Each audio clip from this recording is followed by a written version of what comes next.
The reason that the rich were so rich, Vimes reasoned, was because they managed to spend less money.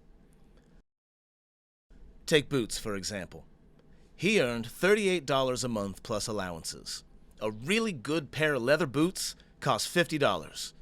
But an affordable pair of boots, which were sort of okay for a season or two and then leaked like hell when the cardboard gave out, cost about $10.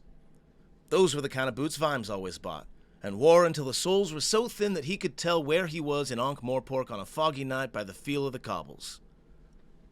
But the thing was that good boots lasted for years and years. A man who could afford $50 had a pair of boots that'd still be keeping his feet dry in 10 years' time, while the poor man who could only afford cheap boots would have spent $100 on boots in the same time and would still have wet feet. Hello, class, and welcome back to Financial Literacy. Today is going to be kind of another introductory video. There is one sort of thesis for this entire class that I want to make sure that I dedicate an entire video to, and it's the first thing that I told my students when I started teaching this class at the high school level. It is expensive to be poor.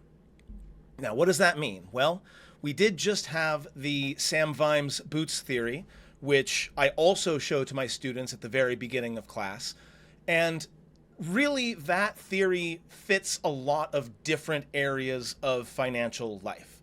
Let's start with, let's say, a car. Cars are basically the equivalent of boots in the modern day, right? You cannot get by in most of the United States without having a car to get around on. So, if you're gonna make money, if you're gonna survive, you gotta have a car. And someone who's got some wealth, a richer person, a person who is more well off, can buy a nice new electric vehicle, or a really nice new sports car, or at the very least, a really nice used car that has been very, very well maintained, right? And over the life of that car, which is probably going to last a long time because they can afford to buy it fairly new, so long as they pay the relatively minor maintenance fees over the life of the car, it's unlikely to do anything horrible like break down and result in a major financial catastrophe.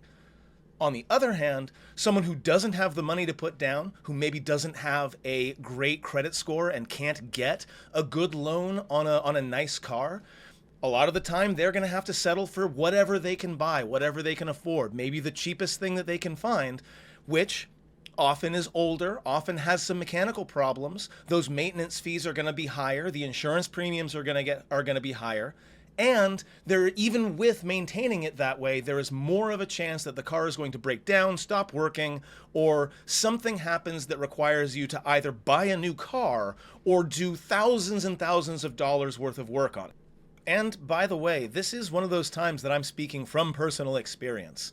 I have owned a number of cars over the course of my life, but get this, I have never been able to afford to sell a car. Which means I've never been able to look for a new car while I still had an existing car. I've never been able to afford it. I've always had to just do my best on the maintenance, and when the car inevitably breaks down, and eventually they all do, then I had to kick into emergency mode and either run up a credit card or do something else to try to deal with the financial emergency of now I need a new car. So again, this is normal. It happens to everybody. It's just a little more difficult for the folks that don't have the resources to recover very quickly. Now, this doesn't just apply to cars. It applies to healthcare as well. Folks with a lot of money are much more likely to be able to A, have good health insurance, and B, have the ability to go in for regular checkups, get things checked out as soon as they're noticed, stuff like that, dental problems being taken care of right away instead of waiting until it's an emergency, because the emergency room, of course, is much more expensive than your standard hospital, and if you don't have the health care, the emergency room is your only option. But more even than these fairly obvious examples, there are literal, actual fees and fines and penalties that are only applied to poor people. For example, bank overdraft fees. For those of you who aren't aware, if you have a checking account and you try to spend more money than you have in the account, you try to make a transaction that would put your balance into the negative, well, maybe the bank will actually make the payment, but they're going to charge you a very large overdraft fee, sometimes $30 or $40. I think in my experience it's been 35 or 36, something along those lines. And the worst part is, if you don't notice it right away, if you do 3 or 4 transactions all in a row, you could end up having to pay that $35 3 or 4 times. Now, sometimes banks will waive that fee, sometimes they won't, but the point is, wealthy people never have to worry about overdraft fees. They never have to worry if the balance on their checking account can handle the purchase they're about to make. Speaking of banks, a lot of checking accounts have minimum balance fees, where if you don't maintain a certain minimum balance, they will charge you extra money every month for the privilege of holding on to your money. And that's, again, a fee that only poor people have to worry about. Wealthy folks don't have to worry about minimum balance fees. They're always going to have the money in the checking account to make that minimum. And that's assuming that the poor person can even manage to get a bank account at all. There are a lot of banks out there that straight up will not give you a checking account if you can't show proof of a certain amount of income, or if you can't maintain certain minimums. And if you don't have a bank, now all sorts of things are going to be more difficult for you. You're not going to be able to buy things online. Paying for rent and utilities is going to be more difficult. And even at the most basic, whatever job you go to, that job is going to have to give you a physical paper check for your salary or for your hourly wage. And you got to find a way to turn that check into money that you can use. And if you don't have access to a bank, well, the only real option you've got are check cashing places, which will happily take your check, give you the cash, but of course they will take a percentage of that off the top for themselves as a convenience fee. Again, check cashing fees and minimum balance fees and overdraft fees are examples of some pretty obvious fines that only really apply to poor folks. But there are a lot of other ones that are a little bit more subtle and don't always get as much attention. For example, did you know that it's almost always cheaper every month to pay a payment to a mortgage when you're trying to buy a house than it is to rent an apartment? If you have a 2-bedroom house and a 2-bedroom apartment and one person is renting and the other person has a mortgage, the person with the mortgage is not only paying less every month, but they are paying on a house that they are eventually going to own and could later resell.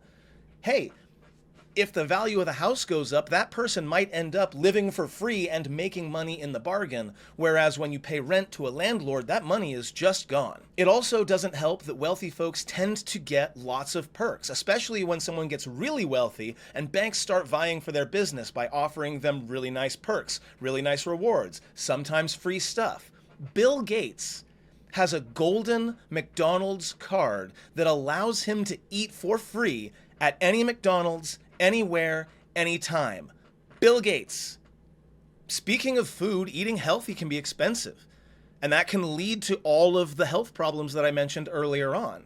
If you live in a place where healthy food is really, really expensive, or worse, there are some places, especially in the United States, called food deserts, where healthy food is just very difficult or even impossible to find, and that can lead to all kinds of health problems, which, as I said earlier, can lead to all kinds of financial problems. So why am I focusing so hard on this? Am I trying to make you give up on your financial dreams? No, of course not.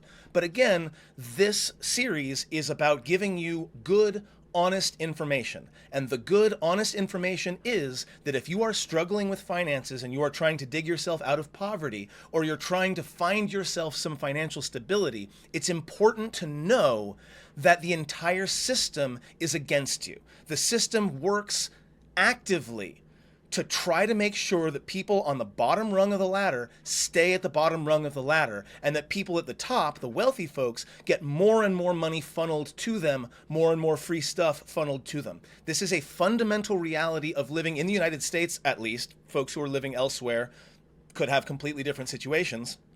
But in the United States, this is a fundamental reality. I know that this whole video has seemed pretty doom and gloom. I wanted to get that out of the way right at the very beginning. But again, I want to make it clear that I'm not trying to discourage you or stop you from pursuing your dreams. You just need to know how much work it's going to take in order to better your situation. When you are playing against a stacked deck, You just have to be ready for setbacks, because there will always be setbacks, and you have to be ready to put in the work.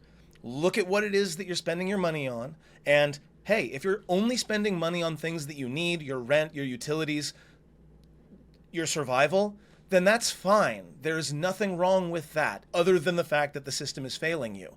But if you're like me and you have a little bit of extra money left over, it is really important to take a good hard look at what you're spending and how you're spending and when you're spending, so that if you do want to try to raise yourself up into a more financially stable place, you know what it is you can sacrifice and what it is that needs to be left alone. And that, friends, is what the next video is going to be about. We're going to talk about budgeting. We're going to talk about when and how you can cut back on some of the non-essential spending so that you can save a little bit more, again, if that's something that your situation allows. We're going to do that in the next video. Thanks very much for watching. I'll see you then.